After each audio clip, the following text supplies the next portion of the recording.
Welcome to a new episode from English Plus Podcast. Today's episode is from our series Collocations Advanced, and we will talk today about metaphor. But before we do that, let me remind you that you can find the transcript of this episode in a link I will leave in the description, and you will also find a link that will take you to Patreon where you can support English Plus Podcast by becoming a patron of the show. And by doing that, you will get premium PDF practice worksheets with every single episode we create. And you will also find a link that will take you to our mailing list. You can subscribe to our mailing list and get updates every 2 weeks with selected premium PDF practice worksheets that we share with our mailing list subscribers.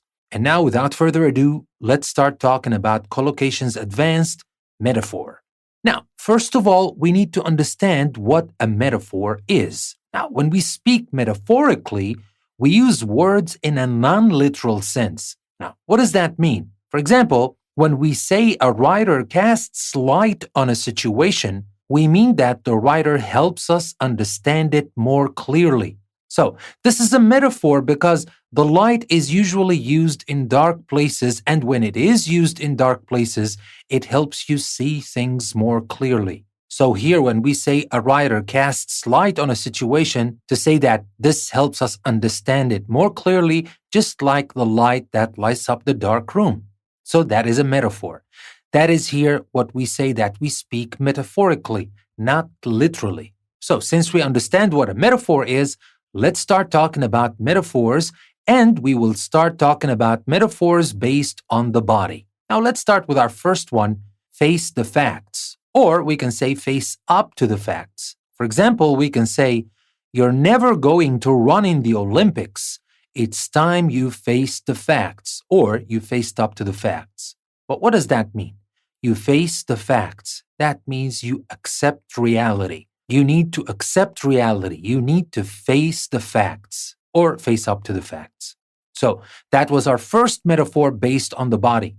Now we can use shoulder as well. Like when we say shoulder the blame, that's the collocation here we have. And let's see it in an example. Although others were also responsible for the problem, Alice decided to shoulder the problem. Now, we use here shoulder the problem, but what does that mean? This is a collocation, and we use it in a metaphorical way. But what does it mean? That means you take responsibility for something bad. And that's what Alice did. She decided to shoulder the blame. She decided to take responsibility for this bad thing that happened. So, that was about the face, the shoulder. Now let's move to the foot. We can say foot the bill. That's the collocation, and that is used in a metaphorical way. Let's see it in an example. Choose what you like from the menu. The company is footing the bill. So to foot the bill, what does that mean? If the company is footing the bill, don't worry about paying because they are paying. To foot the bill means to pay. And as you can see, we're using footing the bill here in a metaphorical way. And now let's move on to the head. Like when we say head a team, that's our collocation. Let's see how we can use it metaphorically. Joe heads a team working on crime prevention. So if you head a team, what does that mean? If you head a team, it means you're leading a project group. So Joe heads a team, that means leads a project group working on crime prevention. And now let's move on to toes. And our collocation is to keep someone on their toes. For example, we can say, having 3 sons under the age of 5 keeps Jana on her toes. So, what does it mean to keep someone on their toes? In our example here, it means it makes her stay active and concentrated all the time because she has 3 sons under the age of 5. This keeps her on her toes. This makes her stay active and concentrated. And now let's move to eye. Like when we say, have an eye for, that's our collocation. How do we use it in a metaphorical way? Let's see in this example. Gina has an eye for detail, so ask her to check the report. So if she has an eye for something, now here for detail in this example, that means she's good at noticing. So Gina is good at noticing details. So if you want somebody to check the report, Gina is the best person because she has an eye for detail. So we talked about all these parts of the body. Now let's move to the hand. Now here we can say go hand in hand with. Let's take a look at this example. unemployment goes hand in hand with social unrest. Now, if something goes hand in hand with something, that means happens at the same time or as a result of. There is a kind of correlation between them. So here, unemployment goes hand in hand with social unrest. That means unemployment happens at the same time or happens as a result of social unrest. So these were our metaphors that are based on the body. And now let's talk about another kind of metaphors, and these metaphors are based on weight. Now, heavy can be used to mean serious or difficult, like when we say heavy responsibility. A heavy burden can be either something heavy to carry or a difficult responsibility to deal with, while a heavy book can be either one that weighs a lot or one with difficult content. So here we can say heavy to mean difficult or serious, or obviously we can use it for the literal meaning of heavy, which is the opposite of light, obviously.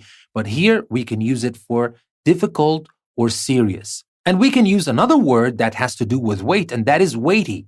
Weighty, like when we say weighty tome. Remember, when we used heavy with a book, we said that it could be heavy, just the weight of it, or it could be difficult. But when we use weighty, we use it to mean that the book is difficult. This is a book with difficult content. Same thing when we say weighty matters or weighty problems. Weighty means difficult and serious. And now the opposite, obviously, is light. Light is the opposite of heavy. And we can also use it metaphorically to mean carefree or lacking in seriousness. So, for example, when we say light reading, we mean reading material that is not serious. Or if you do something with a light heart, you feel carefree and happy. Now, here we also have the word slim and fat. If someone has a slim chance of doing something, that means there is a chance, but it is small, slim chance. But here, you will find that kind of surprising because if you say slim chance, that means there's a very small chance. But when we say fat chance, you might think that this means a big chance.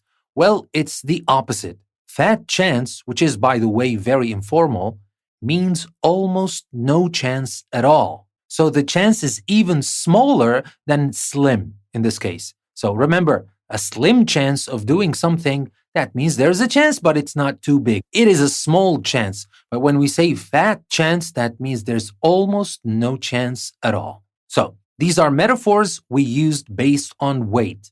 Now let's talk about the third type of metaphors for this episode and the last type for this episode, metaphors based on movement. Now for this, I'm going to read an excerpt to you and we're going to stop and talk about some of the collocations that are used in a metaphorical sense.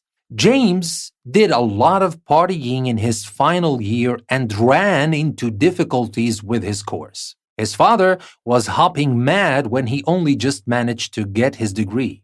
Here, we're talking about James who ran into difficulties. You can run into difficulties. That is a metaphor based on movement.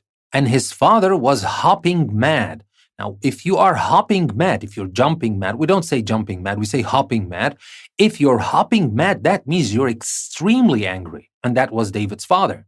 Now let's continue. However, when he left university, he walked straight into a job in an excellent company. Some people jumped to the conclusion that this was because he'd started going out with the managing director's daughter. So here, you can see that we used walk straight into a job. That's also a metaphor that we use based on movement. Obviously, this metaphor is based on movement. So to walk straight into a job, that means to get the job very easily. And here we also use jump when we talk about jumping to conclusions. Now, here, you hear that all the times. Don't jump to conclusions. First, ask the person. Don't try to guess and figure out what happened, and don't jump to conclusions before you really know what happened.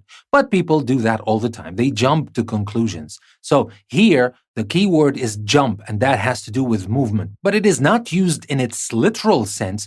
It is used in its metaphorical sense. Now let's continue this last part. His mother worried that if their relationship hits the rocks, he would run into trouble at work too.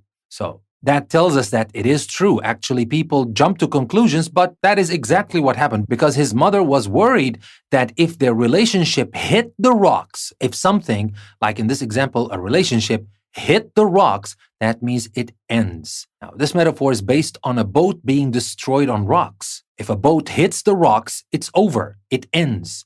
And the same thing here if we talk about a relationship. And there's also run into trouble.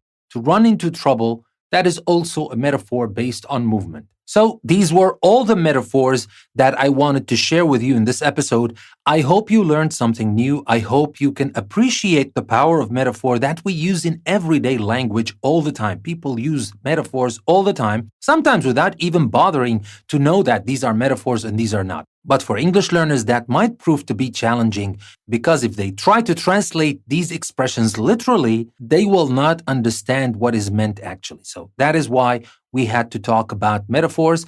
Now, before I leave you, let me remind you that you can find the transcript of this episode in a link I will leave in the description. And you will also find 2 links, one that will take you to Patreon, where you can support English Plus Podcast and become a patron of the show.